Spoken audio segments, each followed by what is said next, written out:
So we are going to discuss the different types of connective tissue, and we're going to draw out several different types and learn about their locations and functions. The first type of connective tissue is loose connective tissue. The second type of connective tissue is dense connective tissue.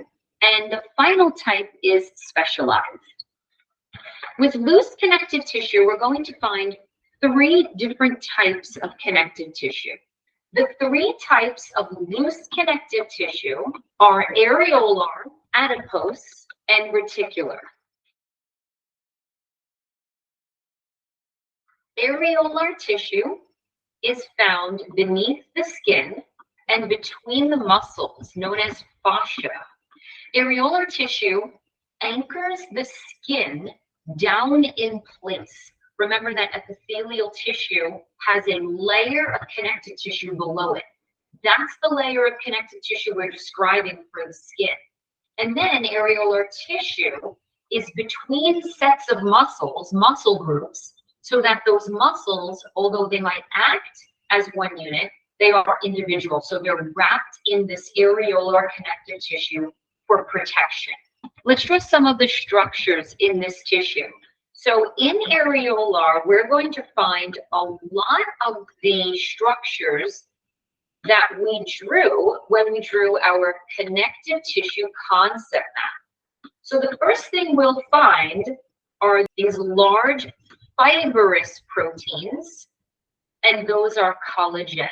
Then we'll find thin fibers, and these are elastin or elastic fibers. Then we'll find fibroblasts. Remember that fibroblasts are the cells that make the fibers. Fibroblasts are the most abundant connective tissue cells, and they produce the three types of connective tissue fibers. Then we'll draw a blood vessel, and a blood vessel is going to have near it a mast cell. So we'll draw a few mast cells. They have a nucleus, and then inside they're going to have those granules that produce heparin and histamine. Let's do adipose tissue. Adipose tissue is going to function to store energy. It's going to insulate, it's going to protect, and it's going to cushion the body. We find adipose tissue beneath the skin, just like we find areolar tissue. It's a layer of protection there for warmth and protection if there were injury. We find it around the kidneys. Your kidneys are located retroperitoneal, which means they're outside of the peritoneum, that cavity in the abdomen. So they need an extra layer of protection. They have that protective layer of fat around them for that reason. And then we also find it on the surface of the heart. And then there are many, many more places, but we'll give you just a few to memorize. The last picture will be a picture of what adipose looks like. You're going to have these large globular cells, and then each one of them are going to have a huge fat droplet on the interior, which we will color yellow. And then we'll put a nucleus off to the side of each cell. That nucleus is going to be pushed over to the side because that fat droplet is going to take up most of the space in the cell. Let's move on to reticular connective tissue.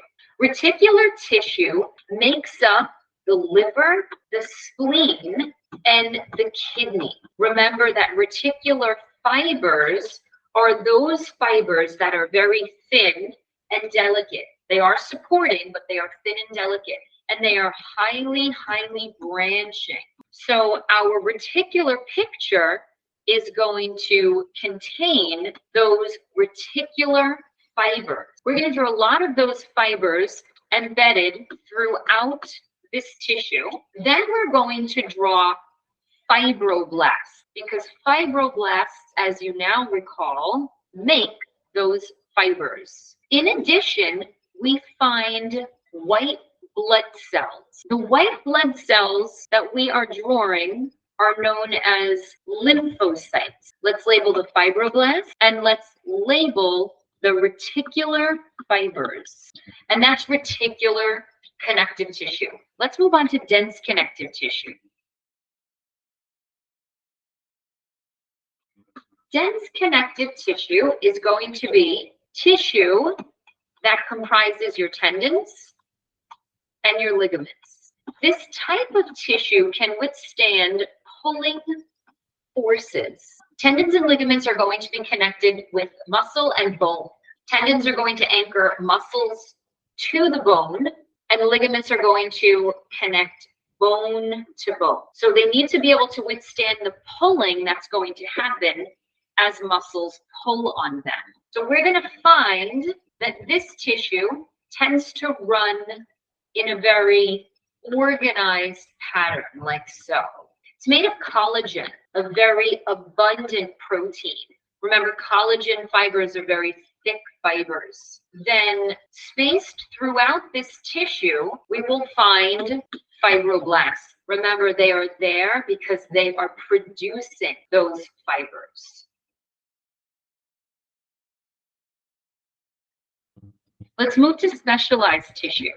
Specialized tissue comes in several forms. The first one being blood. Remember that blood is a tissue. Most people don't think about blood as being a tissue, but it most certainly is. In fact, the plasma component is the extracellular matrix. The plasma of your blood, which is the water portion, is the extracellular matrix. There are significantly fewer white blood cells than there are red blood cells. Red blood cells do not have a nucleus, and white blood cells do. Their nuclei vary in shape and structure, and we will draw them when we get to the blood unit, the chapter on blood. And then we have these tiny cells known as platelets. And the red ones are, of course, red blood cells. Then we have bone. Bone is another specialized form of connective tissue. We're going to draw bone in an exquisite fashion once we get to the skeletal unit. But let's draw it now. It will make drawing it later significantly easier.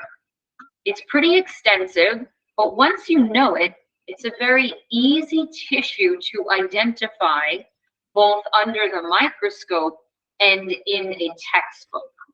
So bone, compact bone, forms these concentric circles like this. So it makes it very obvious under the microscope to see it, to find it. In the center, you have this enlarged circle. We call it a central or Haversian canal.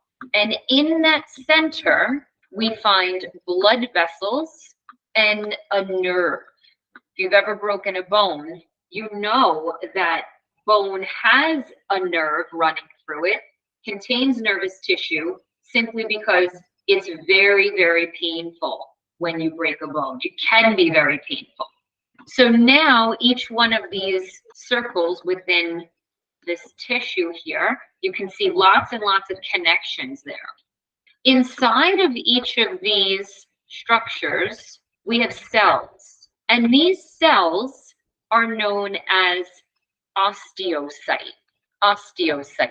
So osteo means bone, and cyte means cell. This whole picture is known as an osteon. And compact bone is made up of many, many osteons. So inside of each of these circles, we have osteocytes. Then each one of their chambers that they're located in is called a lacunae. or lacuna, plural, singular, plural versus singular, lacunae.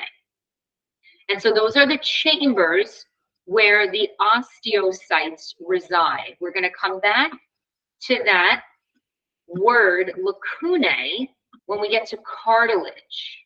So lacunae is a chamber. And then finally, all of these connections between the cells are called canaliculi. Canaliculi allow for cells to pass nutrients between each other to ensure that the bone tissue gets all of the nutrients that it needs. So those channels, they're skinny little channels, ensure that bone tissue receives all of the oxygen and nutrients that it requires. The very last type of specialized tissue is cartilage. We have three types of cartilage. We have hyaline, which is the most abundant cartilage in the body. We have elastic, and then we have fibrocartilage. We'll start with hyaline cartilage. Hyaline cartilage is found in many places. Again, we mentioned it is the most abundant type of cartilage in the body. We find it in the trachea. We find it in the nose. It's on the ends of bone. When we talk about it on the ends of our bones, it does get a different name. There, it's called the articular cartilage. Articular. We'll talk about that in the bone unit, articular cartilage. And then finally, we find it where our ribs connect to the sternum. Okay, let's draw a picture of hyaline cartilage. You're going to see patterns with cartilage. Cartilage is very easy to identify under the microscope. So you're going to find these chambers, and these chambers have the same name we saw a moment ago. The word we used was lacunae. So these chambers, you're going to find that under the microscope, they wind up looking kind of clear and glassy. They're actually very beautiful under the microscope. So within the lacuna, we find cells just like we found them in the bone tissue. But instead of those cells being osteocytes, because we're in cartilage, those cells are called chondrocytes. Chondro means cartilage, and of course, cyte means cell. Each one of these cells has a nucleus, which means they are alive. This tissue is also not fibrous. We don't find any fibers in this tissue, so it'll be one way you can use to identify it under the microscope, because you're going to find fibers in the other two types of cartilage, but not in hyaline cartilage.